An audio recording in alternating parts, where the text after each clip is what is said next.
Tingnan mong maigi ang satellite images na ito.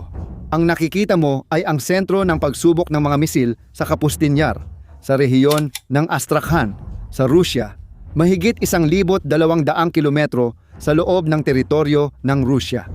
Hindi lang ito basta isang base militar, ito ang pinagmulan ng pinakanakakatakot na sandata ng Rusya, ang hypersonic missile na Oreshnik.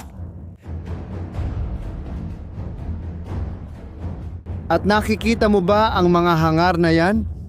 Dito inia-assemble at inihahanda ng Rusya ang mga missile na ginamit ni Putin para takutin ang buong Europa, ang parehong mga missile na pinaputok niya sa Lviv noong Enero. 60 kilometro lang mula sa hangganan ng Poland ang missile na may kakayahang nuklear na gamit ng Rusya para magpadala ng mensahe sa NATO. At ngayon, heto, tingnan mo ito. Noong gabi ng ika-27 ng Enero, may ginawa ang Ukraine na wala ni isa. Kahit ang Pentagon, Moscow, o kahit ang Kiev, ang sigurado kung posible nga ba ito. Eksakto nilang tinamaan. Si Putin naman ay ilang buwan na ring binubuo ang imahe ng Oreshnik bilang kanyang pinakamalakas na alas. Hindi mapipigilan, hypersonic, may kakayahang nuklear, isang sandatang idinisenyo para umatras ang Europa. Walang tsansa na mapabagsak ang mga Oreshnik na missile na ito. Kung ganyan ang iniisip ng mga kanluraning eksperto na binanggit mo, iminumungkahi namin na sila at ang mga nasa kanluran at Estados Unidos na nagbabayad sa kanila para sa kanilang pagsusuri. Magsagawa ng isang uri ng teknolohikal na eksperimento, isang high-tech na duwelo ng ika-21 siglo. Kakalabas lang ng Ukraine sa operasyon. At kapag nalaman mo kung paano nila ginawa yon, maiintindihan mo kung bakit may sapat na dahilan si Putin para mag-alala. Sa modernong labanan, hindi lang misil, kundi mabilis matutong tao ang susi sa tagumpay. Ngayon, tingnan mo ang ginawa ng Ukranya. Para maintindihan mo ang kakagaganap lang, kailangan mong bumalik ng ilang linggo.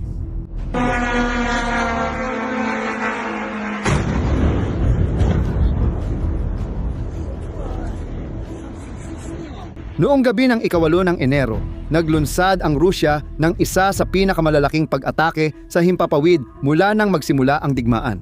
242 drone, 36 na missile, lahat papunta sa mga lungsod ng Ukranya. Sa Kiev, nagtakbuhan ang mga pamilya sa mga silungan sa madaling araw habang nagliwanag ang langit dahil sa mga pagsabog.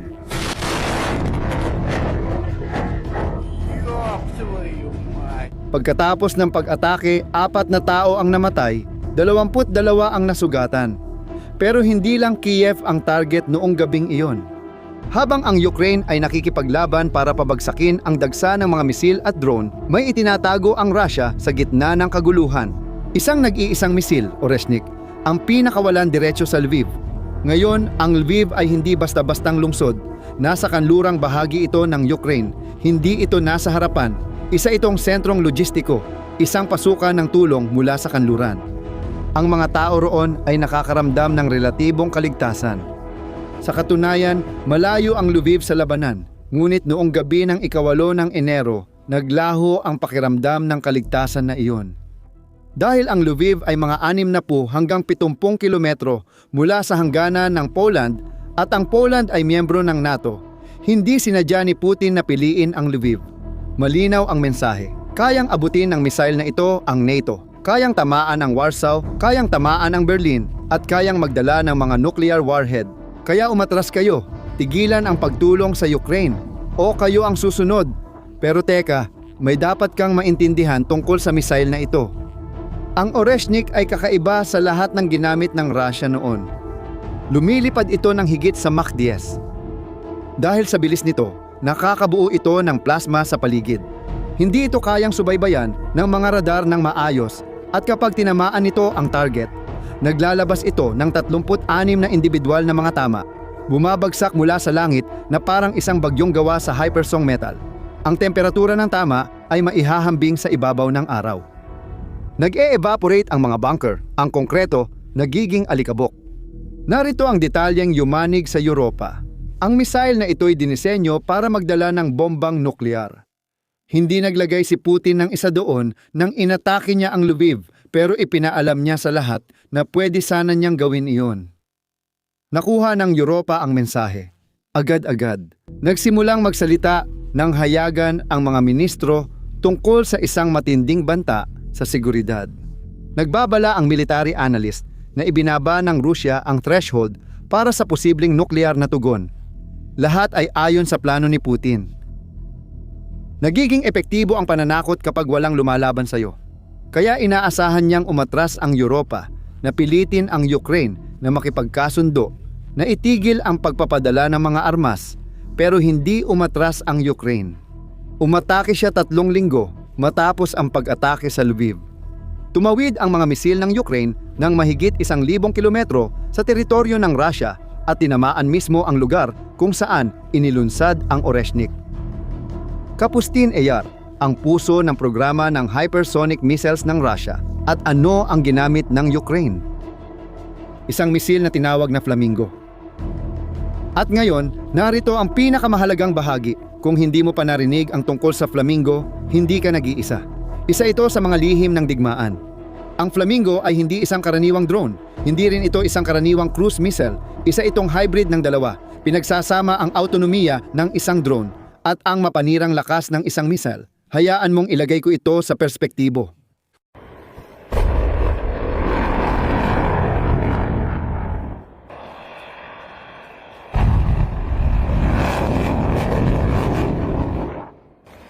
Ang Flamingo ay nakakaya lumipad lampas 3,000 kilometro. Ibig sabihin nito, maaari itong ilunsad mula sa Ukranya at tamaan ang mga target na mas malalim sa Rusya kaysa sa kahit anong ibang sandata ng Ukranya. Nagdadala ito ng mahigit 1 toneladang pampasabog at mabilis lumipad, sapat na kababa para makalusot sa mga depensa sa himpapawid bago pa nila mapansin ang nangyayari. Pero may mas maganda pang bahagi, ang Flamingo ay 5 beses na mas mura kaysa sa isang Amerikanong Tomahawk na missile.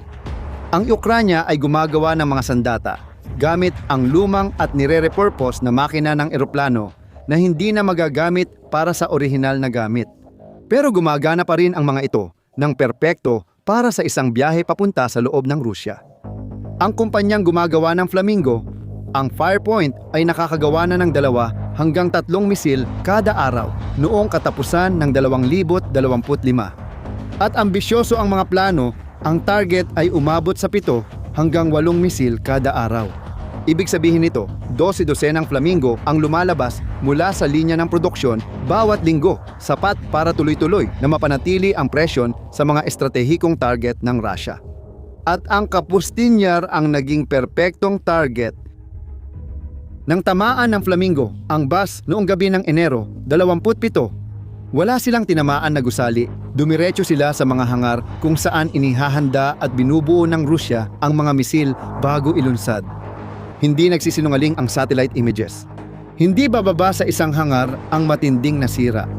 Ilang gusali ang tinamaan at kinailangang ilikas ang bahagi ng mga tauhan.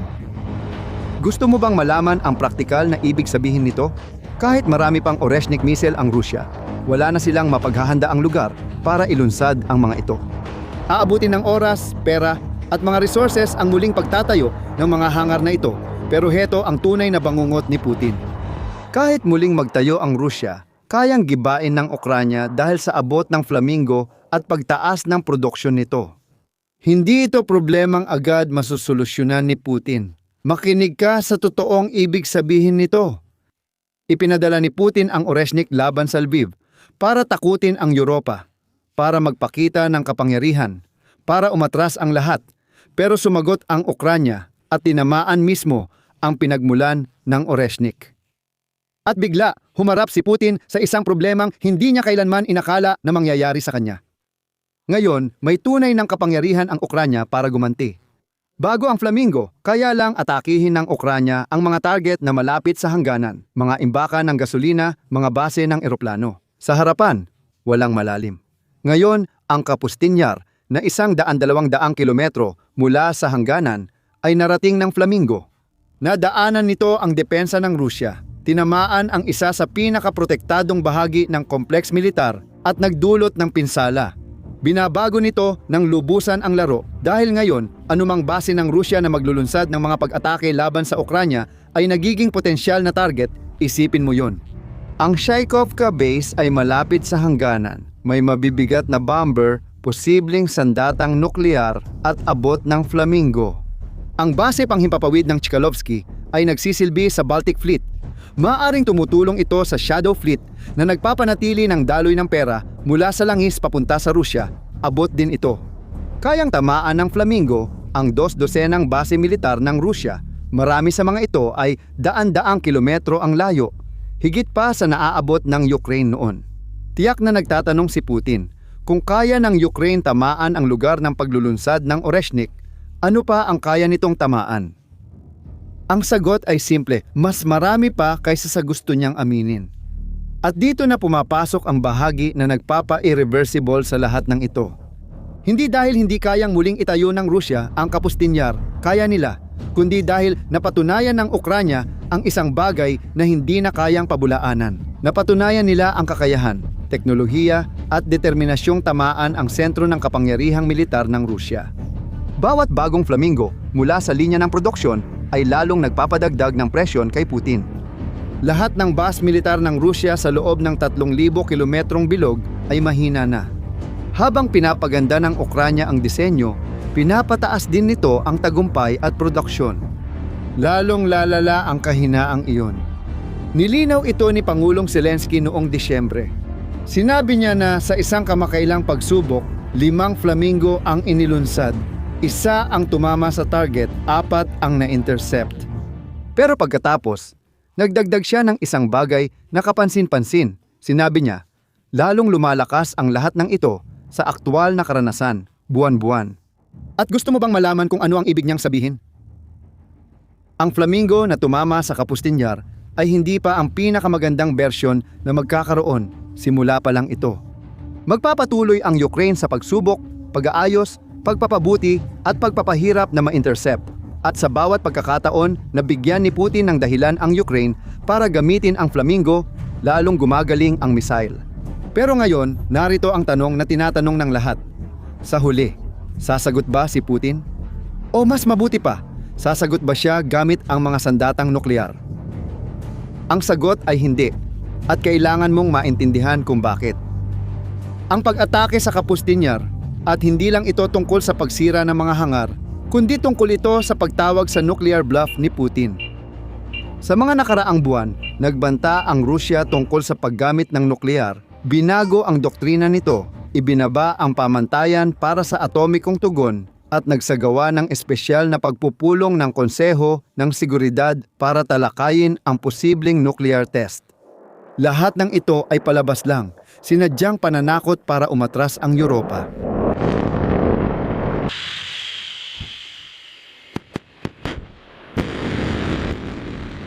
Para magdalawang isip ang Estados Unidos sa pagbibigay ng mas maraming armas, para magdalawang isip ang Ukraine bago umatake sa teritoryo ng Rusya. At gumana ito ng ilang panahon.